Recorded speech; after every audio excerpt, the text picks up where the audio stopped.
안녕하세요. 한글날 3부 되겠습니다. 2부에서는 세종대왕 상에 대해서 했죠. 자, 국가가 서로 간에 교육이나 문화나 과학을 교류를 넓히기 위해서 설립된 기구가 뭐다? 유엔에서 유네스코라는 게 있어요. 유네스코에서 지정한 다른 나라에 글을 몰라서 억울해하는 사람한테 글을 가르쳐주는 이런 문명 퇴치에 공로한 사람한테 주는 상을 세종대왕상이다라고 지난 시간에 했습니다. 그러면 한글이 왜 이렇게 이 정도로 인기가 많을까? 자, 세 개의 문자가 되기 시작합니다. 자, 미국에서 유명한 잡지가 있어요. 디스커버리라는 과학 잡지가 있는데 여기에서는 뭐라고 했다? 한글은 독창적이고 세계에서 가장 합리적인 문자다라고 이제 말해주고 있고요. 그 다음 프랑스에서는요. 프랑스 세계 언어학자인 학술 회의에서는 뭐라 했다? 한국어를 세계 공통어로 채택했으면 좋겠다라고 합니다. 그래서 세계 학당이 한글이 세계 학당이 몇 개가 있다? 전 세계에 200개 이상의 세계 학당, 즉 우리나라의 국어를 가르쳐주는 학당이 있습니다. 이제 세계 문자가 되어가고 있죠.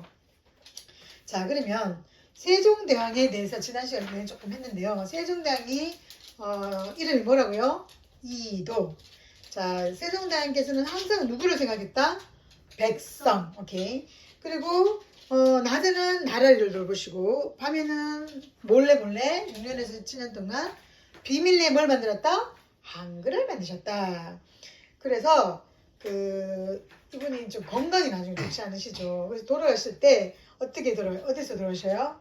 영릉이라는 임금의 묻으면 릉자를 붙이죠. 근데 서울에 있지 않냐고 원래는 경기도 파주에 있었어요. 그런데 나중에 어디로 옮겼다? 예종이 경기도 여주로 옮깁니다. 여주. 자, 근데 보세요. 훈민정음은 백성을 가르치는 바른 소리인데 누가 많이 반대했어? 이때 당시는 누가 힘이 셌다? 양반들이 힘이 셌어요. 그래서 많은 사람이 반대했고 반대를 했는데 또 누가? 일본인들이 우리를 강제적으로 점령한 시기가 일제강점기예요. 이때 우리나라는 무슨 말을 써야 돼? 일본말과 일본어를 써야 돼. 일본어. 자, 그런데 이때 누가 나타납니까? 주시경 선생님이 나타나죠. 주시경 선생님이. 뭐를 찾았느냐? 한자는 5만 가지의 글자를 다 알아야 돼요. 외워야 돼요. 그런데 우리는 몇 개? 24개만 하면 모든 소리를 다 할 수 있다는 거죠. 이거는 예를 들어서 주시경 선생님이 한자로 샤샤, 싱싱, 펄짝펄짝 이걸 한자로 못 나타낸다는 거예요. 왜? 한자는 뜻글자예요.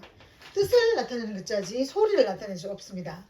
그런데 우리 한글은 무슨 글자다? 소리 글자예요. 소리 글자. 그러다 보니까 모든 세상의 글을 뭐 할 수 있다? 다 폐기할 수 있는 거예요. 그래서 주시경 선생님 보니까 우리나라 글인 훈민정음은 한글이다. 한자가 하나라는 뜻이 아니라 으뜸이라는 뜻이에요. 첫째라는 뜻이지. 첫째. 크다라는 뜻이에요. 그래서 한글, 한반도의 한도, 크다라는 뜻이죠. 그래서 세계에서 세상에서 첫째가 는 글이다라는 뜻입니다. 자, 그리고 이거는 다른 말로 아침 글자다라고 합니다. 아침 글자. 왜 아침 글자다?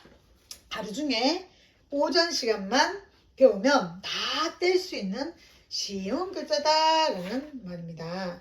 그래서 한글은 옛날에 양반들은 뭐라 했다? 바보들이라는 글자야, 언문이야. 여자들이라는 안글, 안문이야. 이렇게 해서 아주 천시했습니다. 자, 그런데 어쨌든 알아보니까 정말 쉬운 거예요. 소리 글자로. 그래서 세계 문화유산으로도 올라가 있습니다. 세계에서 인정한 글이다 라고 알고 있으면 되겠죠.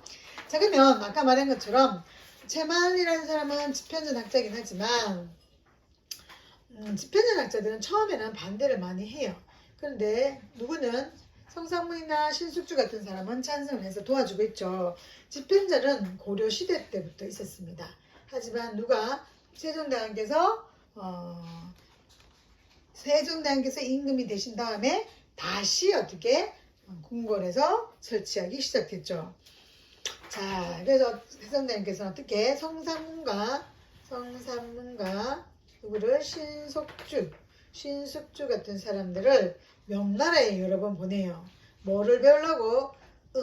운학, 소리예요, 소리. 소리 학문을 누구한테서 배워라? 황찬이라는 중국의 사람한테서 배워라. 그래서 어떻게 되냐면 반포를 하십니다. 자, 3부 마치도록 하겠습니다.